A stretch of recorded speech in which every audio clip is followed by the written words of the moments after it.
Hi guys, it's Arielle. Welcome back to my YouTube channel. If you guys are all doing well, welcome to podcast number 3. This one is kind of special because it's my birthday week. I'm turning 29 this week, which is very exciting, but kind of surreal as well.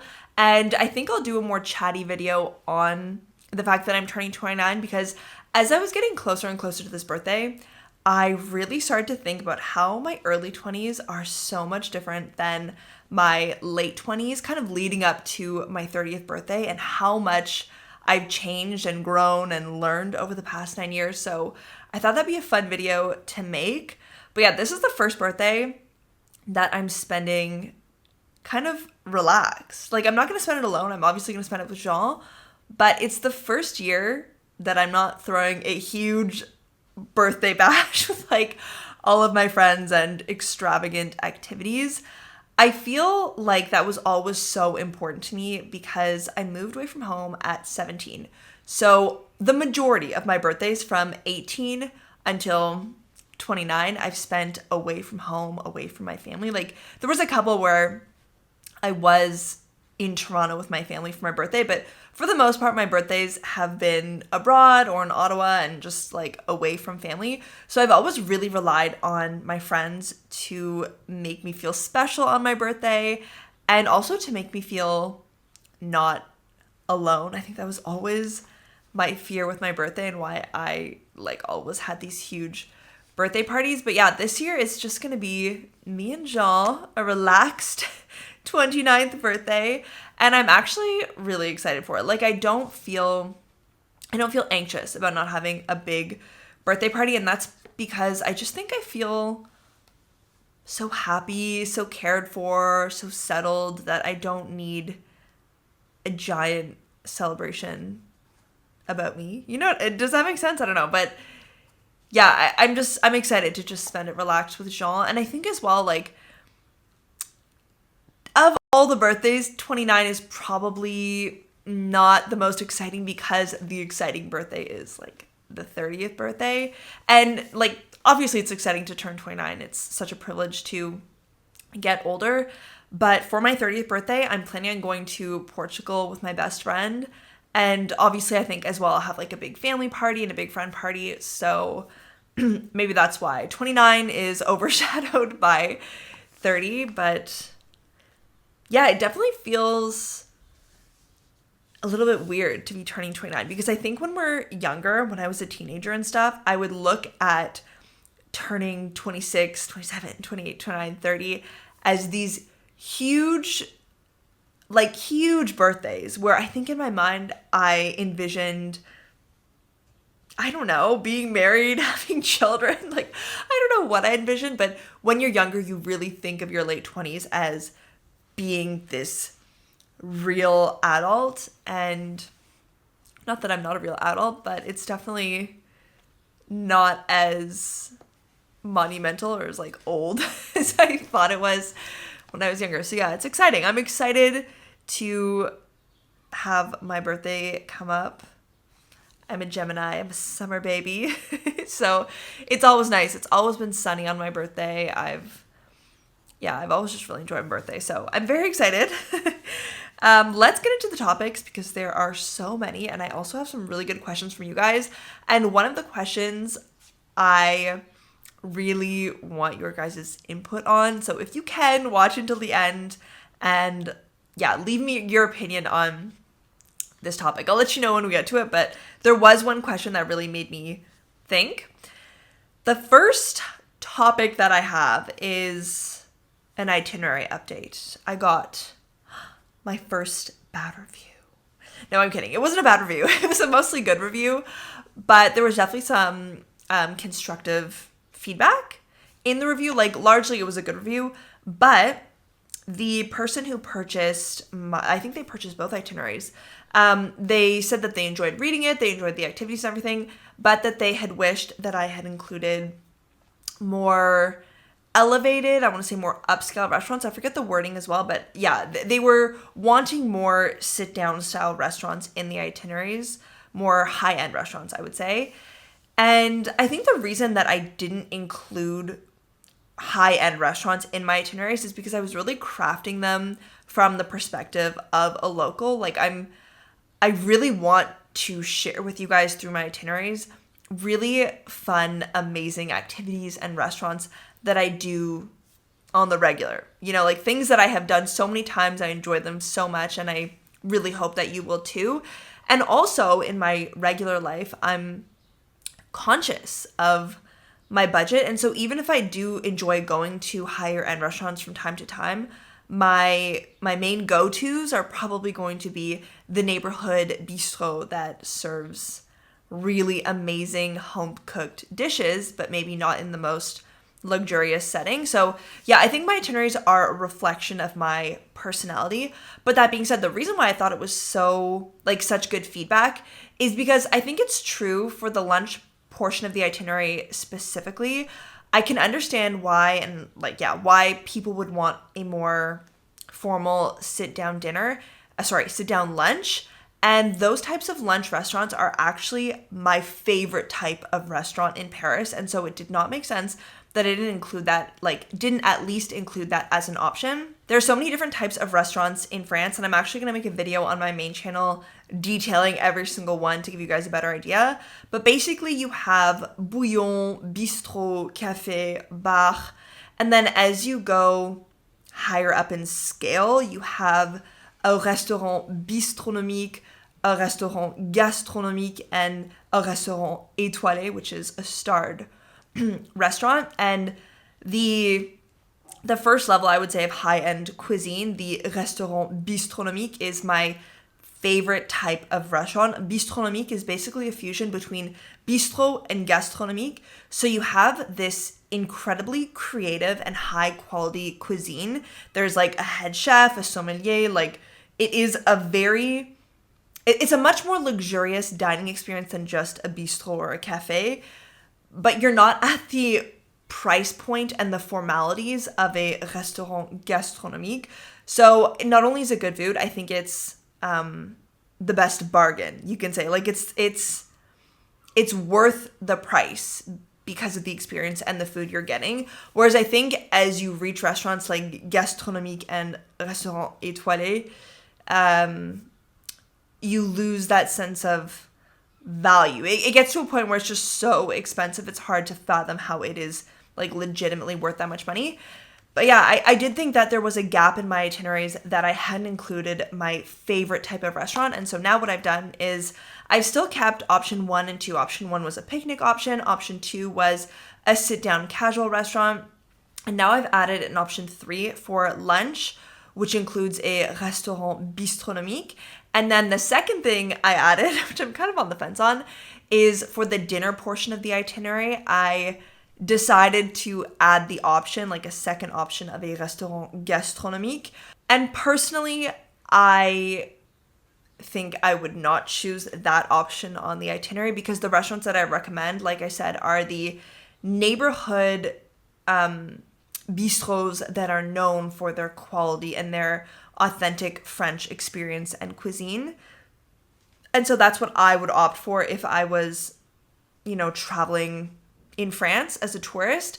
However, I do think doing a restaurant gastronomique is kind of a once-in-a-lifetime experience. I think that if you do have the opportunity, it's good to try it once. So I'm happy to recommend a restaurant gastronomique in my itineraries, even if it's not the option that I would pick, just because, again, I feel like a bistronomique is really actually worth the money you're paying because it's affordable and really high quality, whereas gastronomique, you really do pass the threshold of what I would say is reasonable. Like, the experience is one of a kind. Like, I'm not really sure it's worth hundreds and hundreds of euros per person. And maybe I kind of have this like sour taste in my mouth about the restaurant gastronomique because in order to get the photos and review this season's menu, I did do a restaurant gastronomique with Jean last week to do all that for the itineraries, and it was something. It was something. I don't think I will ever do that again in the way that I did it, and I'm gonna make a whole story time video on this. Like, I don't want to talk too much about it on the podcast because I think it's like a greater topic in general, handling the topic of restaurant gastronomique, especially in Paris. But yeah, I do have the itineraries that are modified. I'm going to make a video on the experience of going to a restaurant gastronomique, and then I'm also going to do my story time video. So you have all that to look forward to. But all of that to say is, number one, I really appreciated the feedback, and I think it was honestly legitimate feedback, and I was so quick to add it into my itineraries. And two, if you already purchased an itinerary, I'm going to automatically send this new updated version out if you are looking for those more high-end restaurants. For the moment, I've only finished the Welcome Back to Paris update. I will update the Welcome to Paris as well. And it's not that I don't think the itineraries are like complete without these two options. Like I said, the itineraries are a reflection of my personality and truly what I would consider the perfect day in Paris. But I do understand the desire to have more restaurant recommendations. So I'm just trying to accommodate that feedback. But if you have enjoyed the itineraries, if you have any other feedback you want to give me, I'm all ears. I say I like feedback, but I also like compliments. Like, if you found the itineraries interesting and helpful, then don't hesitate to leave a review on my website. It really does, I don't know, it makes me feel really good to know that I've created something that, you know, has brought something of value to your trips, you know? So yeah, that was the first topic on my agenda. Oh my gosh, next is that I got an email for the sign up for the sewing class that I'm going to do next year. And oh my gosh, okay, so yeah, I'm going to start taking sewing lessons. So first and foremost, if you have any tips for me on tools or machines or just recommendations in general, I would love to hear them in the comments. But this whole sewing journey started when I was trying to look at making merch to put on my website. Like, when I launched my website, I also wanted to launch merch at the same time, but it was really challenging because whatever I put out, whatever type of merch product I put on my website for sale, I want it to follow the same ethics and morals that I have in my heart, which is I want to, you know, have a product that is sustainable, that is made ethically, where the people who are making that product are paid a living wage, who are working in safe conditions. I would prefer to have this product that I'm designing made in Europe or made in France. And that's initially the idea that I went, like, that's initially how I went into this idea of making merch.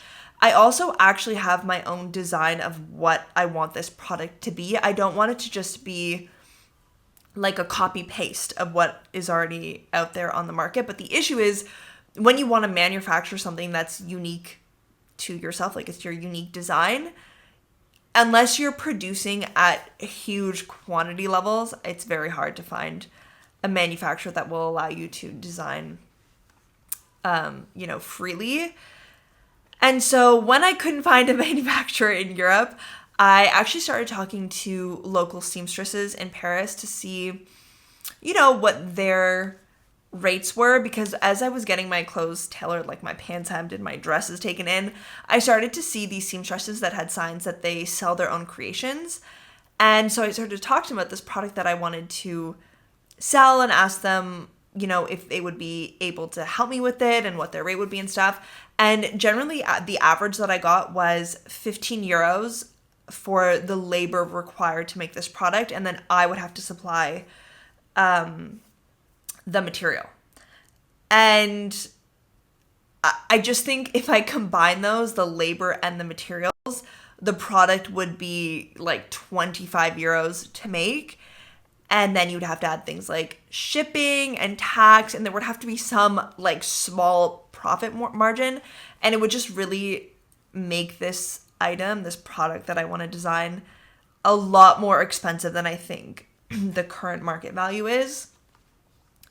So yeah, I was struggling with that whole idea and making merch. And so I decided, let me just take on the labor myself. Let me try and learn to make this product and, see how it goes. And maybe if I just learn and make my own designs, then that's one step on my way to making merch.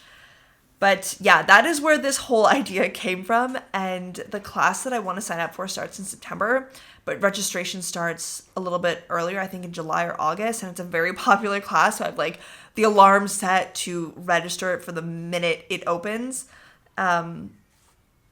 So yeah, we'll see where that takes me. But like I said, if you have any recommendations on sewing machines or yeah, just tips in general for sewing, I would really love to hear them.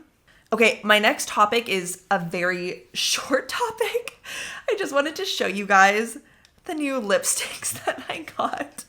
It sounds ridiculous saying this, but probably 2 weeks ago, I decided that I wanted to start wearing lipstick again. The reason why I stopped is because initially I've always worn MAC lipstick. It's a little bit pricey, but it lasts you at least 2 years. Like, it lasts you until you have to throw it out because it's expired. And so it's never bothered me to spend like 30 euros on a lipstick that I will have for 2 years. But MAC changed their formula. First, I noticed it with their lip liners. I bought lip liners 2 years ago, and they gave my lips such a severe allergic reaction. I had to throw these like lip pencils away. I was so pissed because the lip pencils are 18 euros and I bought 2 of them, and like I used them once, had the reaction, and immediately threw them in the garbage. But I didn't have this problem with their lipsticks. A month ago, I repurchased my favorite lipstick from MAC, the Teddy lipstick. Okay, this is like, I've been wearing this for almost a decade, and the same thing. I think it's like a burn. I want to say like a chemical burn from whatever new ingredient they've added or ingredient they've taken away. I have no idea, but it's just like my lips get really inflamed and they literally feel like they're burning, and there's these red bubbles that start to appear, and it takes a week to go away. I literally wore this once to test out the color for 5 seconds, and then I wiped it off, and my lips were on fire for a week. So I am no longer a MAC girly. Let me know if you have the same problem, because I don't know what, I used to wear MAC. Like, I've worn MAC my whole life since teenagehood. And yeah, I just could not believe that I was having such a severe and painful reaction to their products that are not cheap. And so I have decided to go back to my tried and true. I've been using the Maybelline Superstay ink crayons for probably 4 or 5 years. These are my 2 favorite shades. So I'm wearing this one, which is really similar to the Teddy lipstick. Like, they're pretty similar. This one is shade 15, called Lead the Way. And I also really like how easy it is to apply. You don't need a lip liner. You just, I mean, you tell me. Does it look good? But yeah, this is the first one. And then this is the red lip that I wear as well. This one is called Hustle and Heels. And it's shade number 45. So yeah, I mentioned it because I got a lot of comments and messages on Instagram asking me what the lipstick was, and this is it. I buy them off of Amazon because they don't really sell them in French drugstores or grocery stores here. So I buy them off of Amazon, and they range between, I want to say, 7 euros to 10 euros, which I feel like is pretty affordable. But yeah, I love these. I recommend them, and I'm happy to be back to using lipsticks. I usually just do Vaseline or lip gloss, but sometimes you just want to feel, I don't know, extra fancy, and those do it for me. Next, oh my gosh, I have to show you guys a picture and this sign. Look how cute this is. This says Arielle MVP. This says, what does that say? La balle pour numéro 19. Because 19 is my number, and la balle pour is like the ball 2 or the ball 4, number 19. And I had my last basketball match of the season this weekend, and it was so sweet. I had Jean and David and Alex come and watch, and not just that, but it was a friendly game, so we weren't assigned referees. So yeah, we wouldn't have had referees. We would have had to call our own fouls and stuff. And it's just not as exciting when you don't have referees because you feel like it's kind of a free-for-all. And I had asked Jean if he would mind refereeing. because him and David used to referee, like, I don't know, for years. They're excellent basketball players. They're excellent referees. And Jean typically says yes. There's been 3 times this season where we haven't had referees show up to our game. And so poor Jean, like, gets on the court in his sweatpants and t-shirt that he's wearing, like, just to watch me play. And he referees the game. And so I asked him for this one if he would mind refereeing. And he was like, oh, I don't know, I'm kind of tired. I just want to watch you play, da-da-da. And I was like, oh, okay. Sad. But little did I know, Jean created a group chat without me with David and Alex. And he asked David to help him referee the game with him. And he asked Alex to come and watch. And so it was just like, oh my God. I was like warming up and I see David and Jean walk in wearing their matching referee tops. And David with this huge sign, and I almost cried on the spot. It was just so sweet. Like, I've mentioned this before, but I've really become such good friends with David and Alex, and I just feel like we have such a caring friendship. And small things like this, I mean, it's not small, but actions like this, my love language is acts of service, you could say. And having them show up for my final game, and not just that, but like be willing to referee the game, was just really, really sweet. I'm really thankful. I'm thankful to have friendships like that. And yeah, I was speechless. And the game was so good. I probably had my best game of the season. I scored over 1/3 of the points for my team, so I scored quite a lot. And yeah, it was just a fun game with the girls and stuff.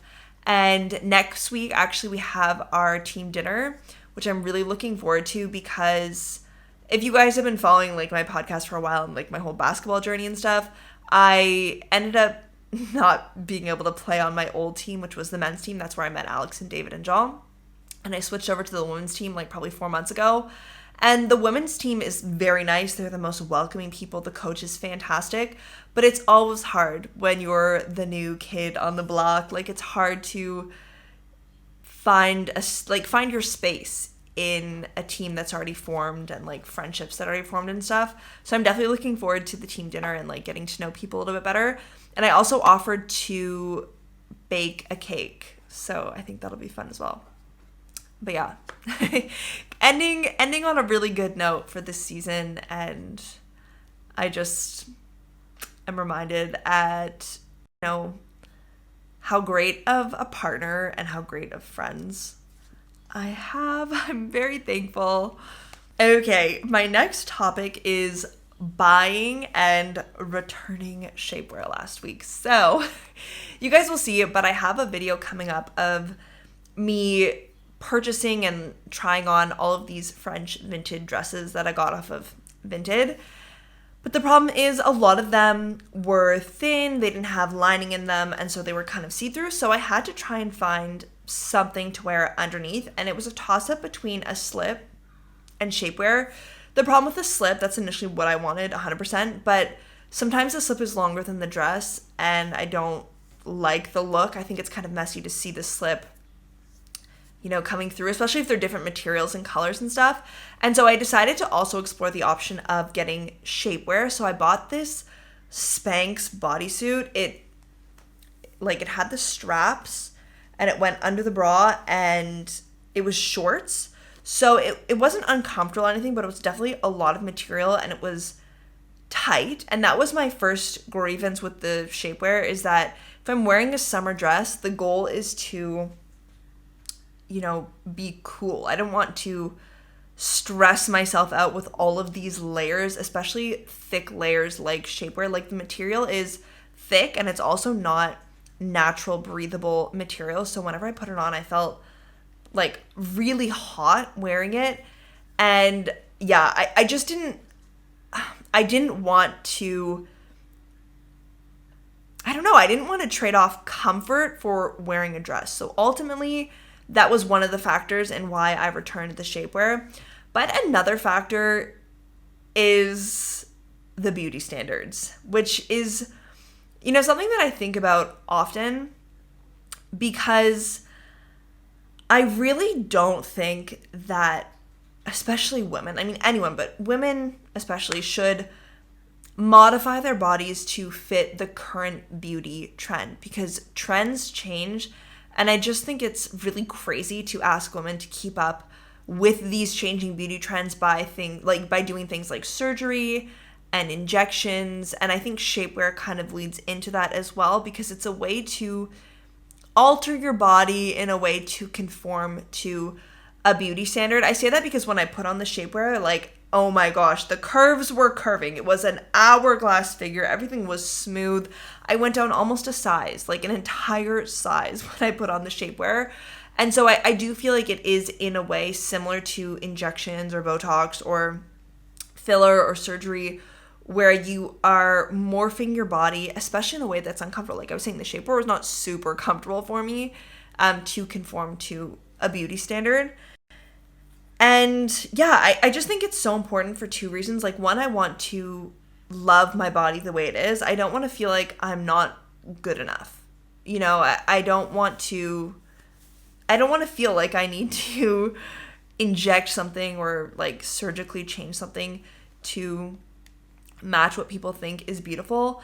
And to be honest with you, I think especially as someone who puts her life online, I don't want to be responsible in any way for perpetuating a beauty standard that is artificial. And my issue with this is, like, I have so many friends, and I talk about this often with them. I know it's kind of a touchy subject, it's a little bit controversial, and there's so many different opinions. Like, I'm not saying my opinion is the be-all, end-all, but I'm just saying how I feel about it. And everyone is different. Every situation is different. Like, you know, I'm just telling you my perspective. But I have a lot of girlfriends who have things like Botox and lip filler and preventative Botox. And, like, it's a very honest conversation we have, because I find it frustrating that so many, like, because so many women conform to this beauty standard of injecting Botox or injecting like lip filler or getting surgeries, it slowly becomes the norm. Like, the beauty standard becomes these injections and these fillers and these surgeries. And I don't want to contribute to the changing beauty standard. I really don't think, truly that I need Botox to be beautiful. I don't think I need lip filler to be beautiful. I just want to love myself the way I am. And I think there's so many issues that comes with all these procedures. Just like the one that I have in my mind, because I was actually reading an article on it, is how this article was saying that so many young women got preventative Botox in their forehead to stop wrinkles from forming. And what happened was the muscles, all of the other muscles in the face, particularly around the mouth, just like compensated for the muscles that were frozen. So these muscles started to work a lot more, which this article was saying in the long term is actually going to make you look older than if you hadn't gotten the preventative Botox, because you're really working these muscles so much more when these ones are frozen.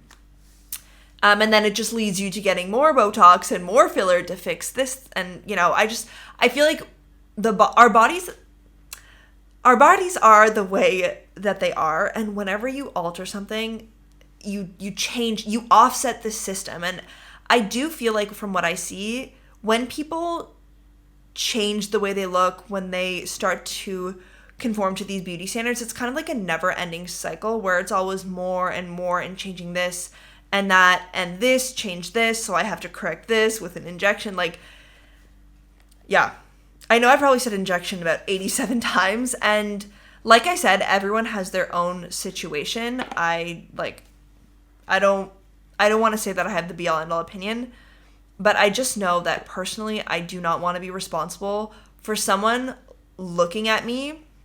Like, I don't want to get injections or Botox or anything and have someone look at me and be like, wow, that is the beauty standard I want to achieve, and then go and do all those procedures themselves. Does that make sense? We are beautiful the way that we are, and I don't ever want to make someone feel like they would have to change to match a beauty standard. But anyways, yeah, that was my little spiel on the shapewear, which ultimately I returned for obviously the reasons I was uncomfortable. But I just felt like mentally, I also did not want to put myself through having to put on and then take off the shapewear, because it's like, okay, I look good in a dress when I wear the shapewear, but what happens when I don't wear the shapewear? Like, am I going to feel bad about my body? Mentally, how is that going to feel for me? So I was like, no, I don't even want to go there. I don't want to go anywhere near making my body look different in the name of beauty. But yeah, you guys can let me know what you think about that. What your experience has been wearing shapewear if you wear it. Yeah, I just don't think that mentally I would want to put myself through that, but I would be curious to know what you guys think. Okay, I think that's all for topics. Let's get to your questions. Let's start with the question that I have from you guys that I really want your feedback on. So the question is from Inga, and she says, I want to come to Paris and hire you to show me around. Of course, I'll pay for the task.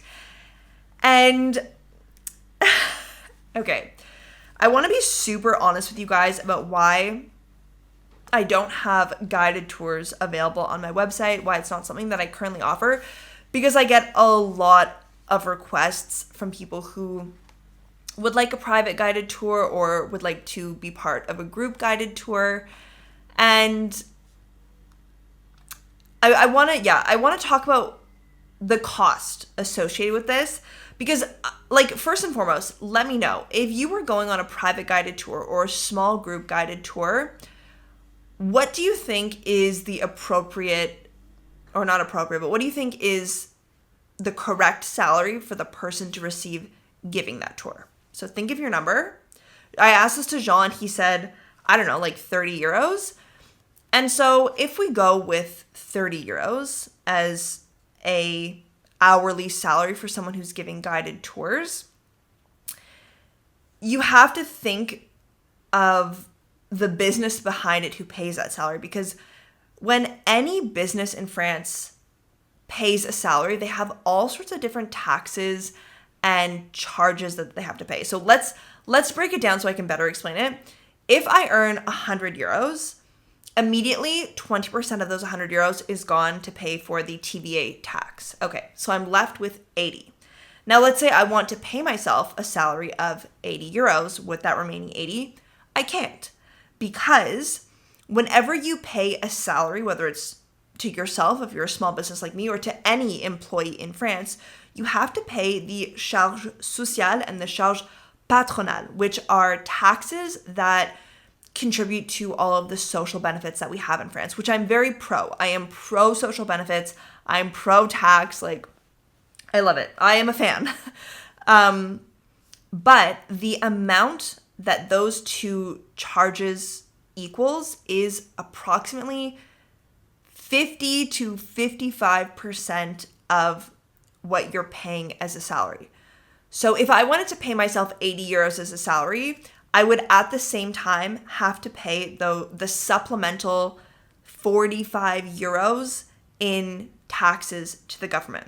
So if we look at it, I have 20 euros in TVA plus the 45 in taxes that I have to pay for giving a salary.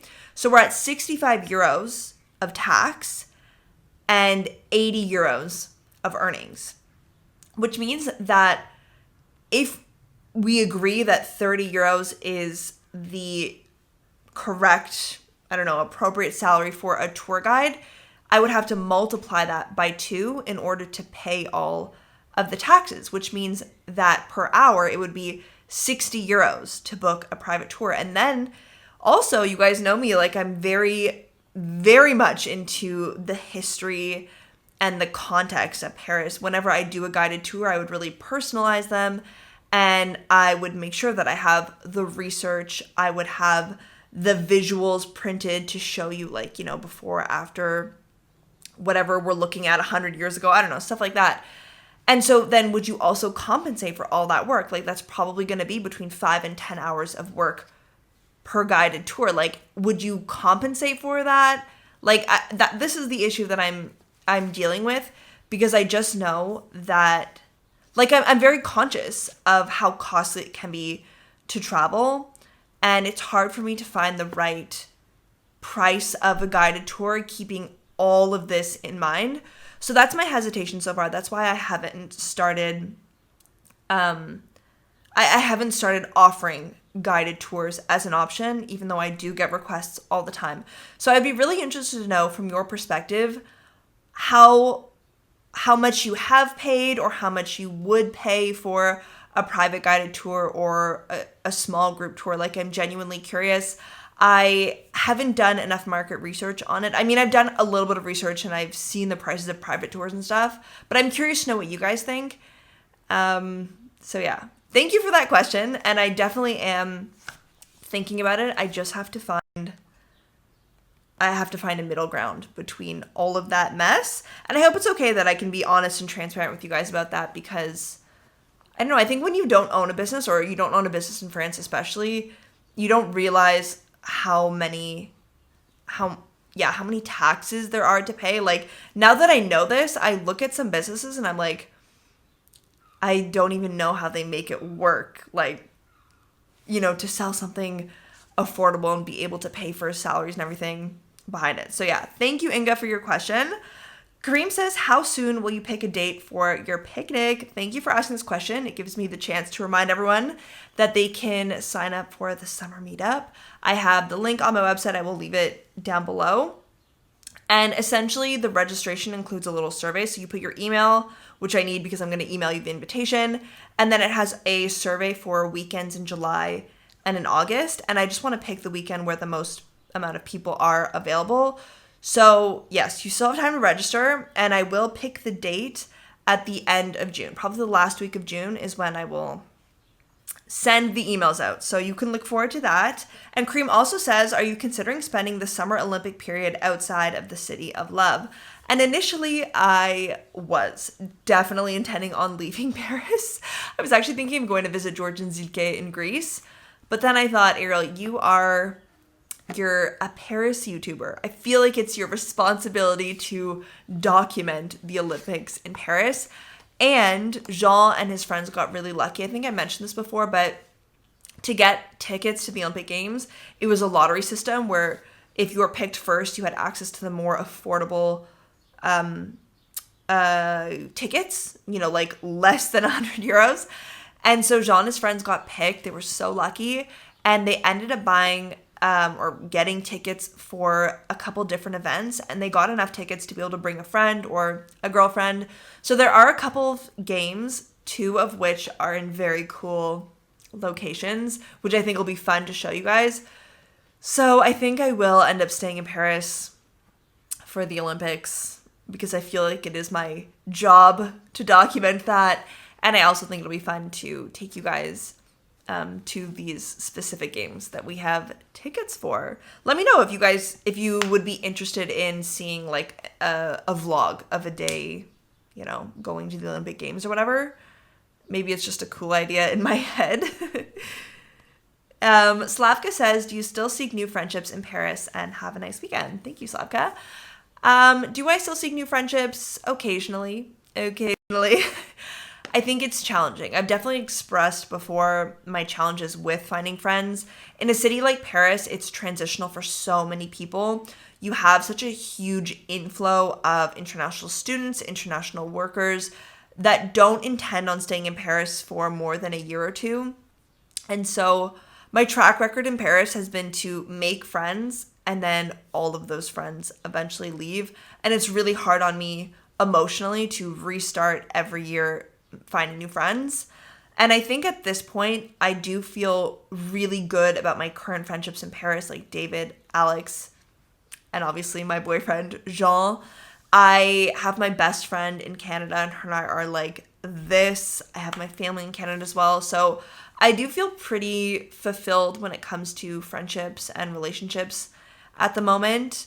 And I'm also like really swamped with work. I'm at a point where it's just, I feel overwhelmed a lot, and it's hard for me to be able to find the time to put in the amount of time that I would want to put into making a solid friendship, because I think as well, when you're an adult, it's so hard to build those lasting, strong, bonding friendships Because when you're older, you all, like, everyone has their own responsibilities. You have a responsibility to your partner, to your friends, to your children, to your job.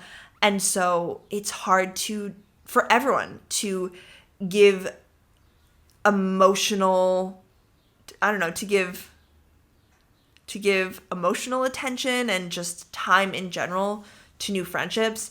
And I feel like because of that, it takes longer for friendships to progress to that more intimate level, that deeper level. And I have a hard time with superficial friendships. So those are my struggles. So it's not that I'm close to making new friends, but at the moment I do find it challenging, especially with the amount of work I have.